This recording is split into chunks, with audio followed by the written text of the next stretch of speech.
Have you ever found yourself in that situation where, despite all the amazing ways we can communicate now, texts, emails, video calls, you still feel kind of unheard? Or maybe a simple text message just completely blows up into a huge argument. It's almost like the more tools we get, the harder it is to actually connect. I've definitely been there. Well, today, we are taking a deep dive into exactly that frustration, interpersonal communication. Our mission for you, our listener, is to really pull out practical, real-world advice. Stuff that can genuinely transform conflict into connection, helping you, fundamentally, argue less and talk more. And our guide for this, it's all based on a new book coming out called The Next Conversation by Jefferson Fisher. It promises a really fresh, impactful way to think about connecting with others. So let's get into it. It's just undeniable, right? We all struggle with communication sometimes. From those, small everyday misunderstandings to the really tough, gut-wrenching moments. It's something everyone faces. And so often it's not really about what we want to say, but figuring out how to say it so it actually lands. Yeah, it's fascinating because Fisher's journey to understanding all this wasn't academic. It's super personal, really forged in the real world. He grew up the oldest of 4 kids, so he naturally became the family mediator. He learned these fundamental skills really early on. Think about it. He's actively acknowledging his younger sister, Sarah, by pretending to gobble invisible food just to get her attention. Or patiently waiting for his younger brother, Jonathan, to, get his sentences out, then repeating his words back, always trying to read the nonverbal cues. And with his youngest brother, Jacob, who felt things really intensely, he learned to slow down his words, lower his voice, just let Jacob feel his emotions without taking them personally. Sometimes, a hug was the answer. He calls this a passed-on identity dedicated to advocacy through storytelling. It's really quite something. Wow, so it was baked in from the start, but then you went into law. That seems like a very different direction. Exactly. Despite having this, knack for connection, he went to law school, became a trial lawyer for 10 years, which is a job where you're basically paid to have problems with people you don't personally have issues with, and, well, the other side is paid to have problems with you. But he realized something pretty critical. Law school teaches you how to apply the law, sure, but not how to talk with empathy or, diffuse an argument. It teaches reading law, not reading people. That crucial piece, he had to figure that out himself. Okay, so that disconnect must have led somewhere. It did.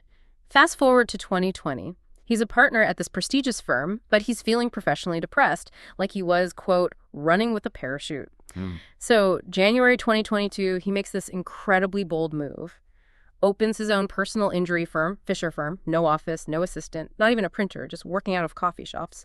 And right alongside that, he starts posting communication advice on social media. What made his approach different? Because there are a lot of lawyers giving advice out there. Totally. But his was genuinely unique. He saw other lawyers trying to sell themselves, the flashy billboards, the slogans like Texas cheese grater. He literally shudders thinking about that stuff. Instead, he just decided to give value for free, be authentically himself, focusing purely on what might help other people. His very first viral video, How to Argue Like a Lawyer, People Point 1, he filmed it in his empty truck on his phone. Boiled the advice down to 3 super simple points. Shorter questions, be less reactive and less cursing. And right at the end, almost as an afterthought, he put his hand to his mouth and just said, try that and follow me. And that took off. Oh, did it ever. Completely unexpected. 0 views to millions, overnight. People just connected with the realness, the no upsell vibe. You could even see his daughter's pink car seat and his son's sippy cup in the trunk. The growth was just explosive. Over 5 million followers now. Keynotes, speaking at NASA even. Wow. Right. 250,000 email subscribers, a book deal with Penguin Random House, #1 communication podcast globally, 500 million views on his videos. But maybe the most touching part he shares. Just 5 months after starting his own firm, his dad, after 35 years in practice, asked him, "You still got room for the old man?" That's incredible. What a story. So yeah, as he always makes clear, this isn't theory from a therapist's office or some academic paper. It's down-to-earth, homegrown advice straight from the real-world trenches of his daily grind. It's practical stuff. Okay, so let's get into the core ideas. This one really jumped out at me, and honestly, it feels so counterintuitive. Fisher's principle, never win an argument. My first reaction is, well, isn't that the point? To be right, to win. What makes that idea so hard for us to, actually live by? It really does hit against our instincts, doesn't it? We're sort of wired for validation, for that feeling of winning. Think about school debates or arguments online. We're often taught to just out-talk the other person, prove them wrong. But Fisher argues that needing to win like that, it's mostly ego. And when your ego flares up, it just makes the other person defensive, right? It shuts down any real conversation. It's like a short-term victory that costs you trust, connection, everything in the long run. It just reinforces bad patterns. So even trial lawyers don't just win. Not in the way we think. They present facts, give those facts a voice, and then a judge or jury applies the law. It's not about shouting someone down. And historically, if you look back at, say, ancient Greece, discourse was about finding truth. Debates were about exposing weaknesses to refine an idea, and they could go on for days. Definitely not like a Twitter spat. Exactly. Contrast that with today's vibe, especially online. It's all right versus wrong, winners versus losers. And let's be honest, criticism online almost never changes anyone's mind. Like Fisher says, and I love this quote, "The fastest way to lose your peace of mind is to give someone a piece of yours." So if winning isn't the goal, what is? The goal, he says, is to unravel the conflict, to get to the heart of the matter, what he calls the knot. An argument, viewed this way, is actually a window into another person's struggle. It reveals a backstory, a why behind their position. The real discipline, then, is peeling back those layers to find the struggle, the fear, or the hope hiding underneath. That's the work. Okay, a window into another person's struggle. That's powerful. But how do you actually do that? How do you peel back layers when someone's maybe yelling at you or you're feeling attacked? What's the first step? That leads directly into his next big idea, which is fundamental to handling conflict. The person you see isn't the person you're talking to. What does that mean exactly? He tells this incredible story about a deposition with a man named Bobby LaPrey. Fisher describes him as half human, half giant, just physically imposing. Bobby was muttering, getting more and more agitated, furrowed brow, breathing heavy, wringing his hand, all the classic signs of stress, anxiety, negative emotion. And he starts yelling insults like, "You lawyers are the worst thing to happen to America," called Fisher's questions stupid. Fisher admits his first reaction was anger, defensiveness. He wanted to, put Bobby in his place, best him. Totally understandable reaction. Right. But instead of escalating, he did something completely different. He just paused, let 10 whole seconds go by. Then he gave a soft smile and slowly said, "Well, maybe you're right." And then came the crucial part. He asked, "Tell me, please, what's been your biggest struggle this year?" He even repeated it gently. "What's been your biggest struggle, personal struggle this year?" Wow. What happened? Bobby's entire demeanor just shifted. Reluctantly at first, he started sharing his struggle. He'd just put his mother in an assisted living facility. He felt like he was the only one dealing with all this overwhelming paperwork and legal stuff I don't understand. He felt defeated, scared. He actually started crying. Oh my gosh. Yeah. And Fisher responded really gently. Just, "I'm sorry. I can't imagine what that's like. But what I can tell you is you're a good son." That opened the floodgates. Bobby poured out his fears about these intimidating letters from lawyers threatening to foreclose on his mom's house. Fisher was able to connect him with an elder law colleague right then and there, and the outcome. After that connection, Bobby's answers in the deposition were direct, honest, even lighthearted. He started cracking jokes. The whole thing ended with a bear hug, not the death grip Fisher was expecting. Oh, yeah. That's incredible. It completely changed the dynamic. Completely. And Fisher links this back to a memory from 3rd grade. He had this reading buddy, Evan, who was physically bigger but couldn't read, lived with his grandparents because his mom was in jail. Fisher realized, even back then, that Evan was living in a world I knew nothing about. That's the essence of his river and its undercurrent analogy. The surface cues, the agitated coworker, the scattered cashier, the tense spouse, that's just the river's surface. The undercurrent, the hidden truth, might be worry about rehab, struggling to afford school supplies, or just having a terrible day at work. The lesson is huge. It's this other person you're talking to, the person you don't know, who you need to reach for when conflict starts to tear you apart. Seen this way, conflict really does become an opportunity for connection, for positive change. That really reframes conflict, doesn't it? Seeing it as an opportunity instead of just a problem. It makes me think, though, about all those times I've gone into a difficult chat with, like, the perfect script planned in my head, and then it just goes off the rails immediately. So if we want real solutions for real problems, what's the prep work Fisher says we need to do before we even start talking? Right, and this is crucial. He talks about managing expectations.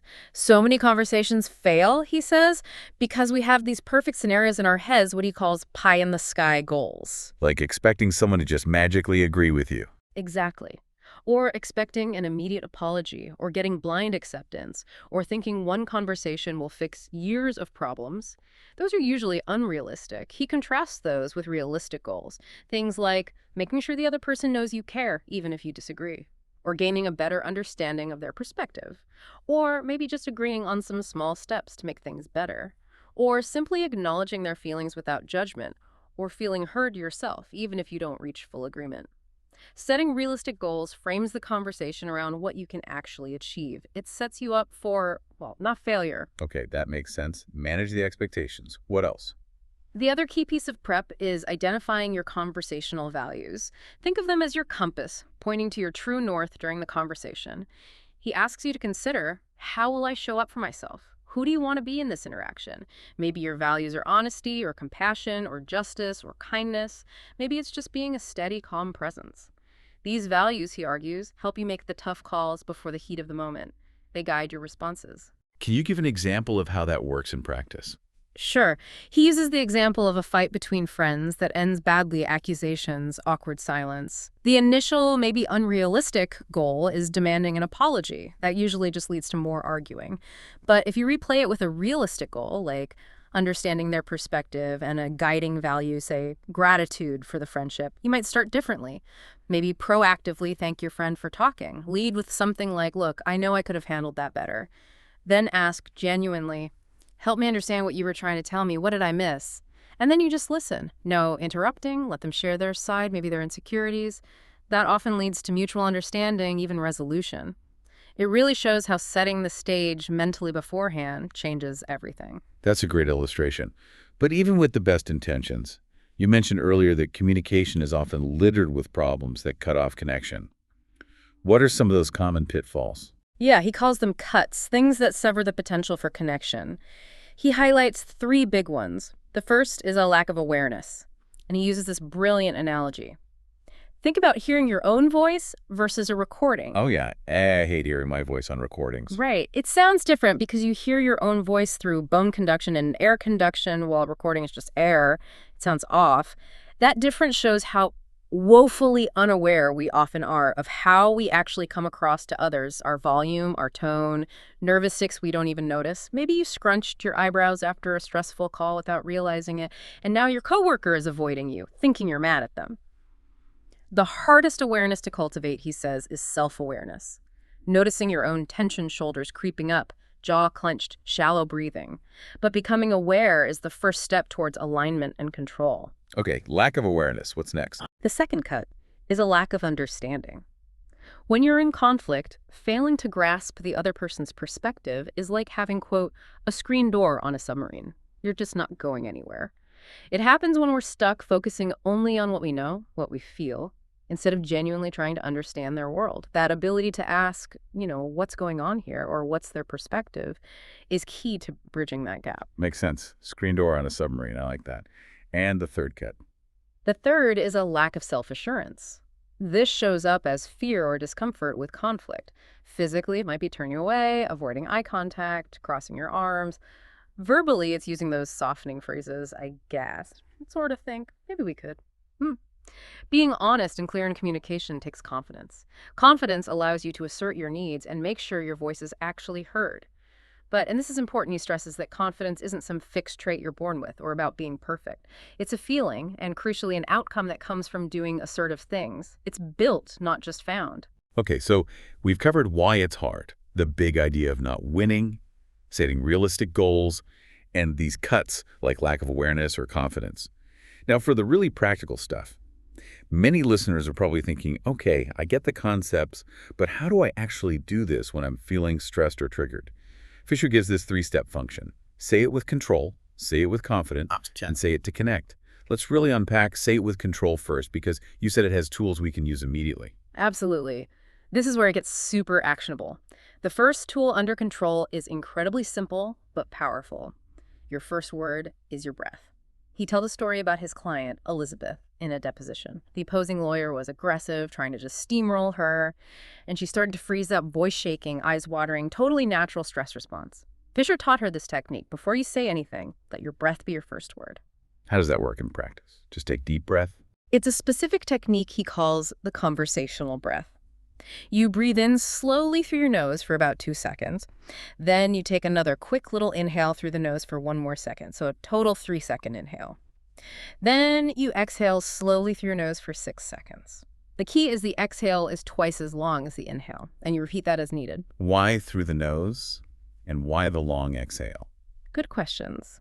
Nasal breathing tends to encourage slower, deeper breaths, engaging your diaphragm, and that prolonged exhale.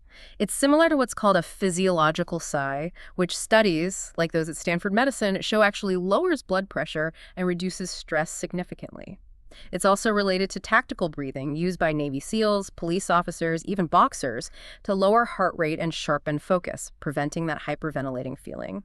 Elizabeth used this right there in the deposition. It steadied her, allowed her to regain composure and take back control of the situation, just by breathing first. That's amazing. Breath is the first word. Okay, what's the second tool for control? The second tool is, your first thought is a quick scan. Fisher shares how he was initially skeptical about body scans in a yoga class, but then he tried it and was surprised to find all this hidden tension in his face, his ears, shoulders, jaw. And he noticed his breath was really shallow. He learned to just label the feeling, like noticing pressure or tightness. So the quick scan is like a micro practice of mindfulness you can do in seconds. 1, start with that conversational breath, feeling your stomach expand. 2, at the very top of the inhale, just close your eyes for a second or two, like a long blink. 3, as you exhale slowly, mentally scan your body for any discomfort or tightness and consciously try to release it.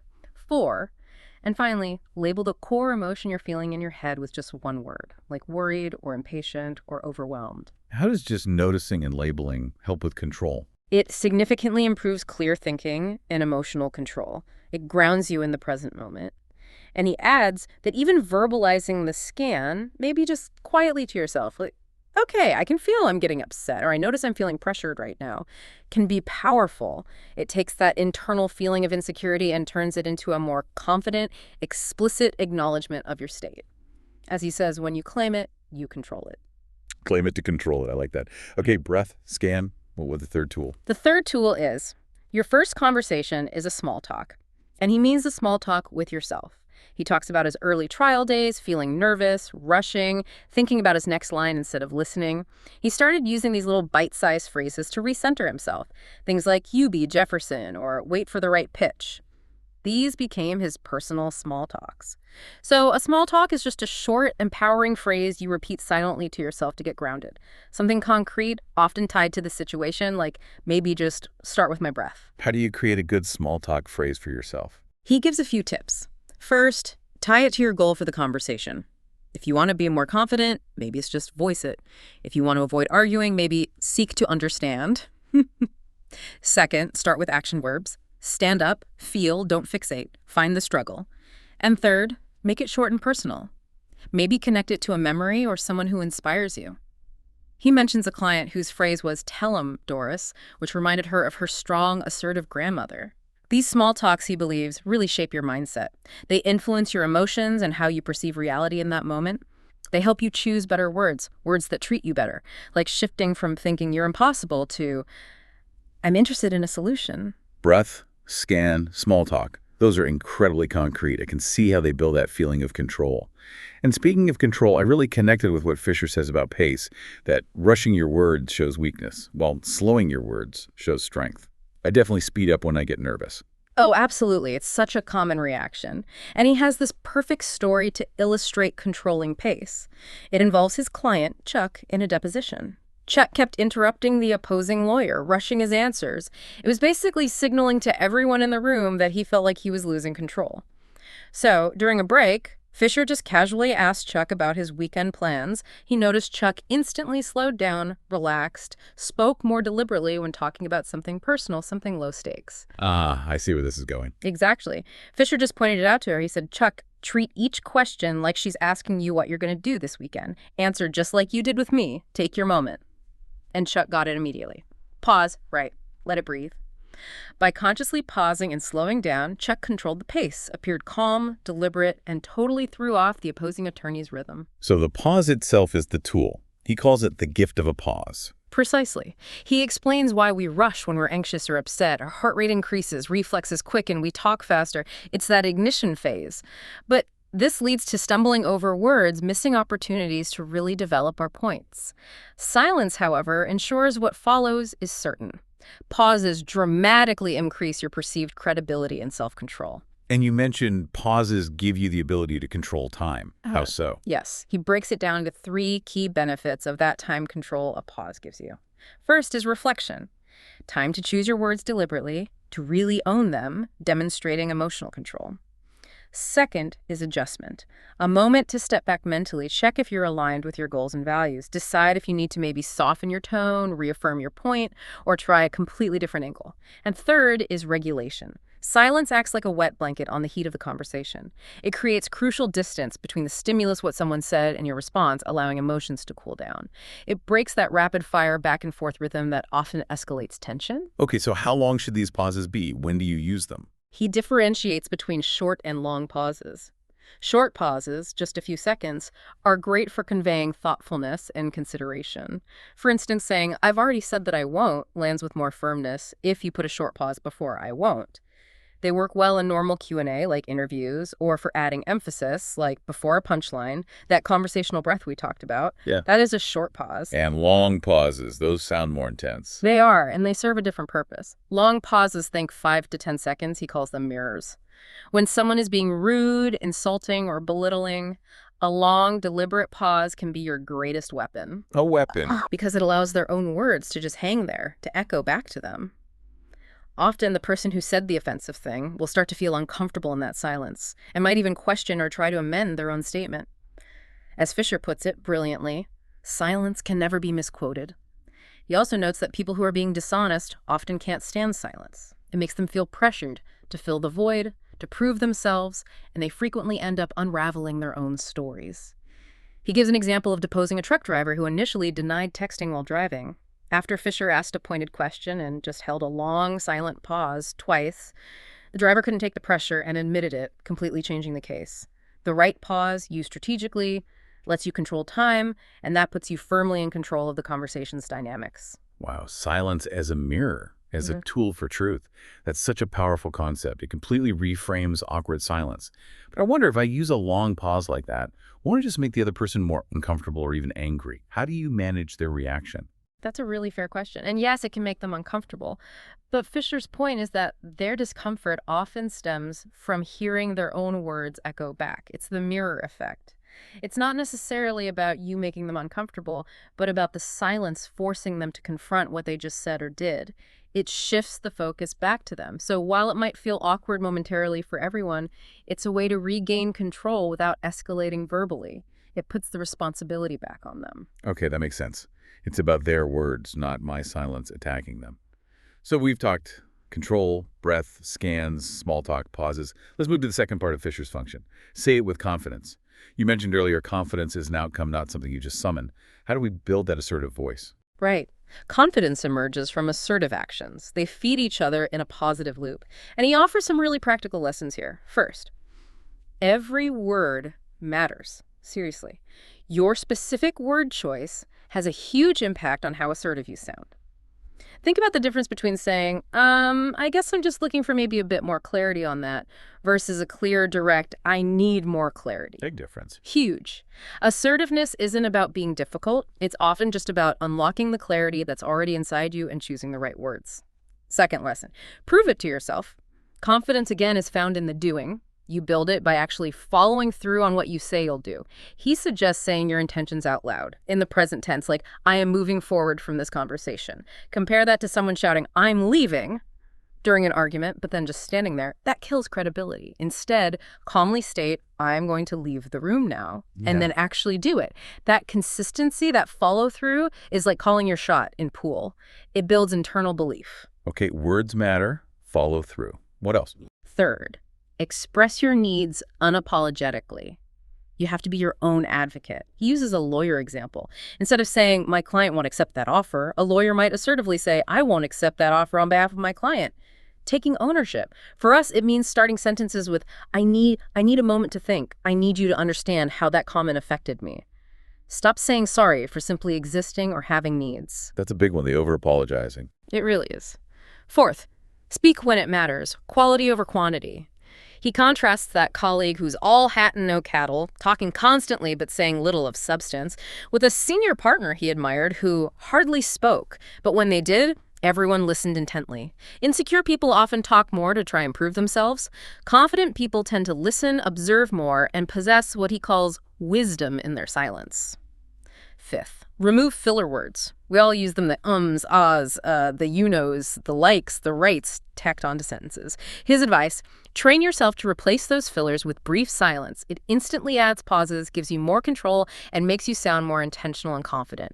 Every unnecessary word detracts from your message. Ooh, that's a hard habit to break, but I see the point. Definitely takes practice. Sixth, never undersell yourself. Watch out for phrases that diminish your own worth or contribution. Things like, I hate to bother you, but, or I know this might sound stupid, but, or you probably know better than me, but. These phrases are like apologizing for taking up space. They subtly ask the other person to reassure you. Cut them out. Serve your words neat, as he puts it. Serve your words neat. I like that. And finally, mind your tone. Confidence isn't aggression. It's about balance. I respect you, and I respect myself. Your tone should ideally be steady and even. It conveys conviction without hostility. Eye contact shouldn't be a staring contest, but he advises catching their eye specifically as you finish your sentence, end with eye contact. It lands the point. And your cadence, the rhythm of your speech, should be measured. Allow your words to be fully heard and understood. It shows you've actually thought about what you're saying. those are fantastic, concrete steps for building that assertive voice. It feels much more achievable broken down like that. But let's face it, what about when you're dealing with genuinely difficult people? Especially people close to you, family, maybe colleagues. They often know exactly which buttons to push, and sometimes trying to be empathetic just feels impossible. Your tank is empty. Yeah, that's where these skills get seriously tested. And Fisher has some powerful strategies for exactly these situations. He shares another compelling story, two middle-aged sisters fighting over an inherited business. One sister was just radiating outright hostility. At one point, she drops this total grenade comment, "And I've never liked you anyway, you're dead to me." Just brutal. Oh, wow. How do you even respond to that? Right. His client, using the tools, took a long pause first, let the horrible words hang there. Then, instead of getting defensive or attacking back, she said very calmly and assertively, "I need you to repeat that." I need you to repeat that. What happened? The sister just looked uncertain, flustered. She couldn't repeat it. She mumbled something else. Then his client firmly laid out her boundary. "And I won't be repeating this. I'm getting off this roller coaster. If you want to get off with me, do it now." And then she added, with vulnerability, "And I've always loved you." That combination, the unexpected request, the firm boundary, the underlying love, it completely disarmed the sister. He started tearing up. The case actually settled shortly after. That's incredible. Using the pause, the assertive, I need, the clear boundary. Wow. It shows how these tools work even in extreme situations. And he offers specific tactics for common difficult interactions. First, how to deflect insults, belittling, and rudeness. The key is understanding their goal is often that dopamine hit they get from seeing your negative reaction. Don't give it to them. If you think the rudeness might be unintentional, you could ask neutrally, "Did you mean for that to sound short?" Give them a chance to clarify. But if you sense the intent was malicious, his advice is often just offer silence. Don't engage, and then move the conversation on, if possible. Starve it of the reaction it seeks. Okay, silence again. What about those awful non-apologies people give? Ah, yes. Pushing back against bad apologies. We've all heard them. Withholding a genuine apology damages things, but dressing up an excuse as an apology, even worse. So, for the classic no apology, "I'm sorry if I did something wrong," he suggests responding. "I need you to change the if to that," puts the ownership back. For the excuse apology, "I'm sorry, I've just been so stressed lately." Try, "You don't need to apologize for your stress. I need you to apologize for your words." Separates the feeling from the behavior. For the toxic apology, the manipulative kind, "I'm sorry that I'm just such a horrible person," a neutral response works best. "I'm willing to accept an apology," doesn't engage with the drama. And for the justification apology, I was just kidding, you can say simply, "Then be funnier," or just a flat, "I wasn't," shuts it down. Those are great scripts. Yeah. Very direct. What about interruptions? That drives me crazy. The end of interruptions. Yeah, it's disruptive and can signal disrespect or that they don't value what you're saying. His steps are progressive. 1. First time, just wait for them to finish, then calmly restart your sentence exactly where you were cut off. Don't acknowledge the interruption. 2, if it happens again, use their name, calmly but firmly. "Alex, Just the name can stop them. 3. If it persists, correct the behavior directly using I statements. I cannot hear you when you interrupt me, or I will listen to you when I'm finished speaking. Clear and boundary setting. I like that escalation. Okay, what about simple disagreement? How to do that better? A better way to disagree. Starting with I disagree often just sounds like you're wrong and shuts down dialogue. First, he suggests applying the is it worth it filter. For many minor disagreements, ask yourself, is this something we actually have to agree on? Often the answer is no. Let it go. If you do need to agree eventually, ask, is this something we have to agree on right now? Maybe you can postpone it until things are calmer. This simple check diffuses a lot of unnecessary conflict. If you do need to state a differing view, phrase it as your vantage point, not a final verdict. This opens dialogue instead of closing it. Try phrases like, I see things differently. Shares perception, less confrontational. I take another approach. Suggests a different method, implies collaboration towards a shared goal. I tend to lean the opposite way on this. Frames it as a preference or based on experience, less direct. And if they push back, you can just gently repeat your chosen phrase. Using your vantage point is a useful frame. Okay, the big one, boundaries. Saying no. Why is it so hard? Boundaries. Saying no gets harder as we grow up, right? We learn there might be costs, peer pressure, disapproval, even punishment. So we become people pleasers, overcommit, get stressed, feel resentful. The core solution is simple, but not easy. Remember that no is a complete sentence. Reclaim that freedom to choose, like when you were a kid. He gives an example of saying no to a coworker's coffee invite you don't want to accept. Don't ignore them, don't make weak excuses. Use 3 steps. 1, say no directly and simply, oh, I can't make it.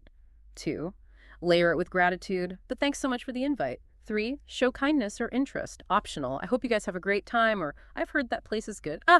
Notice there's no but after the no, which often invites negotiation. Just no, thanks, kindness. If they push, just calmly repeat, yeah, sorry, I just can't. Don't get drawn into justifying. He makes a great point. Disappointing someone by saying no often means you're actually doing something right for yourself. Their reaction is often 98% ego and 2% truth. Okay, so no is a sentence. Yeah. But how do you build a bigger boundary, something more significant? Right. Building a boundary is more than just saying no. He describes a boundary not as a line, but as a perimeter, like a fence around your property. It defines your space.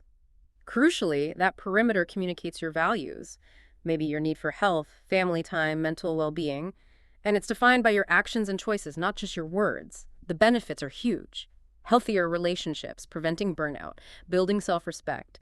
You become, as he puts it, the bouncer to your own self-esteem. Bouncer to your self-esteem, I love that. What about his idea of manuals versus remote controls? Yes, this is key. Instead of letting other people push your buttons, giving them the remote control to your emotions, like yelling back when they yell, you give them an operator's manual for how to interact with you successfully. For example, instead of reacting with, stop yelling at me, which is often ineffective, the manual approach is stating your boundary calmly. I don't respond well when voices are raised, or I can hear you better at a lower volume. It tells them how to operate with you. Okay, so how do you actually state or assert a boundary effectively? He gives 2 clear steps. 1, begin with the boundary itself. Use a clear I statement about your limit. I don't accept being treated this way. I'm not willing to discuss that topic. I'm not going there with you. You can also define the boundary of presence, why you were there, and the boundary of purpose, what you were willing to talk about. And again, don't justify it, just state it. 2, add the consequence. And this is vital. State clearly what you will do if the boundary is crossed. If you continue to raise your voice, I'm going to end this conversation. If you keep pressuring me about this, I'm going to leave the room. And the absolute key here is you must mean it and you must follow through every single time. Consistency is everything for a boundary to be respected. That follow-through seems critical, but also potentially scary. It can be. And he acknowledges not everyone will like your boundaries, especially if they benefited from you not having them before. They might feel like they're losing a privilege. But their discomfort isn't a sign your boundary is wrong. He says, their discomfort over your boundary is not a sign that it's wrong, it's a sign that it's working. They will eventually respect you for it. He does add a caution, though. Don't use boundaries excessively just to avoid responsibilities or necessary conversations. It's about protecting your well-being, not dodging life. This is all incredibly helpful for navigating those tough dynamics. So we've covered control and confidence. That brings us to the third part of Fisher's function, say it to connect. Like this. He argues that these difficult conversations, the ones we often dread, are actually your greatest opportunity to connect. That seems like a huge leap for many of us. It really is a reframe, isn't it? But it follows logically if you've practiced the control and confidence tools. Now you're equipped to handle the difficulty in order to build connection. He provides a kind of blueprint for structuring these crucial connecting conversations. First step, set aside real, undistracted time. This sounds obvious, but we mess it up constantly. The problem is either forcing conversations when it's convenient for us. He tells a funny story about interrupting a business partner when he was an intern and getting shut down, or having someone spring a heavy conversation on us unexpectedly. Got a second? That got a second. Uh-huh. Often triggers autonomy defenses because it feels like an ambush. Yeah, I hate the got a second question. Right. The solution is to schedule these important talks proactively and specifically. Ask something like, when would be a good time on Friday morning for us to go over the project feedback? Or, do you have the capacity or bandwidth sometime this week to talk about X? This respects their time and what he calls their capacity of mind. Also, forecast the duration should take about 30 minutes, or need about an hour, and, critically, ensure the time you set aside is genuinely undistracted. Phones away. Focused attention. Okay, schedule it properly. What's next in the blueprint? Second, drop the pleasantries if you're delivering difficult news. The mistake we make is trying to soften the blow with forced cheerfulness or small talk before dropping the bomb, like firing someone. He says this just makes you seem disingenuous. People can sense the tension anyway, it just puts their guard up faster. So just rip the Band-Aid off? Essentially, yes. Be direct and transparent right from the start. Begin with phrases like, look, this is going to be hard to hear, or I've got some difficult news to share, or this isn't going to be a fun conversation for either of us. He argues this is actually kinder because it removes ambiguity. It allows the other person to receive the information with dignity, prepared for what's coming, rather than feeling blindsided after fake niceties. That makes sense. Removes the guessing game. Third step. Third, begin with your end. Start with your main point or takeaway. The problem is those rambling monologues where the actual point is buried deep inside, and you finally get to it by saying, so, I say all that to say. By then, you've often confused the listener or lost their attention. Guilty as charged sometimes. We all do it. The solution is to lead with your conclusion first. State the main idea, then provide the reasoning, the context, the details. He calls this a one-frame, one-issue approach. It's clear, concise, and keeps the listener focused because they know what you're talking about from the beginning. Okay, set time, drop pleasantries, begin with the end. That covers initiating a difficult talk. What about being on the receiving end? How do you be a safe space when someone brings you difficult news or a confession? Yes, what it means to be a safe space. This is just as crucial for connection. He tells this wonderful, heartwarming story about his 6-year-old son coming to him, head down, confessing he'd cut a hole in his brand new shirt just to see if the scissors would actually cut fabric. Oh, no. How did he react? Instead of getting angry, Fisher stayed calm and just asked with genuine curiosity, well, what did you learn? His son explained, they talked about scissors, and Fisher ended with a high five and an affirmation. The point is, how you react in that first moment heavily determines if that person will ever trust you enough to come to you with something difficult again. So use safe space phrases. I'm really glad you came to me with this. Thank you for trusting me enough to tell me. I appreciate you sharing your perspective. And importantly, avoid phrases that immediately turn the spotlight onto yourself, like, oh, I know exactly what you're going through, or you think that's bad, let me tell you what happened to me. Right, making it about you instead of them. Exactly. Instead, he suggests a better way to engage. 1. Ask maybe one simple, open-ended question focused on them. How are you feeling about all that? 2. Ask permission before offering your own thoughts. Do you mind if I share something that might help? Or would it be okay if I offered a perspective? 3. If you do share what you've learned from similar experiences. Can I tell you what I learned when I went through something like that? Rather than telling them what they should do. It's offering wisdom, not giving orders. That's a really valuable distinction, sharing learned wisdom versus giving advice. It really is. And he concludes this section by acknowledging that, look, difficulty is going to happen in any meaningful relationship. It's inevitable. But the deeper the relationship, ideally, the deeper the tolerance and capacity for navigating these difficult conversations becomes. Using these methods helps build that capacity, helps build connection through the difficulty, rather than letting it break things apart. Wow. What a truly comprehensive yet practical framework for transforming how we talk to each other. This has been an incredible deep dive. Let's try to boil it all down. In the spirit of Fisher's own viral videos, he actually provides a 47-second version summary of these core principles. Let's hear it. Number 1, never win an argument or you'll lose a lot more than you gain. When you regulate your reactions before responding, you keep a clear head and a calm mind. Makes sense. Number 2, confidence isn't an act, it's an outcome. Use words and short phrases that assert your needs and protect your values without fear of disappointment. When you embrace your assertive voice, you make a pathway for more positive change in your life. Got it. Number 3, don't worry yourself over how to change an entire relationship. Focus on your next conversation. When you frame a conversation as something to learn rather than something to prove, you take out the difficulty in building connection. Love that focus on the next conversation. It really brings it down to manageable steps, doesn't it? It's all about making that conscious choice, applying these tools, and improving your interactions just one conversation at a time. So as he always signs off, try that and follow me. Indeed. And maybe a final thought for you, our listener, to take away from this. As you go about your day, your week, how will you make your next conversation the one that changes everything? And remember, if you want to dive even deeper, Fisher offers more beyond the book. There is his free newsletter with weekly tips, an online community with extra content and classes, and apparently even a hidden bonus chapter in the book on handling narcissists and gaslighting. Definitely a wealth of wisdom there for anyone looking to truly connect better.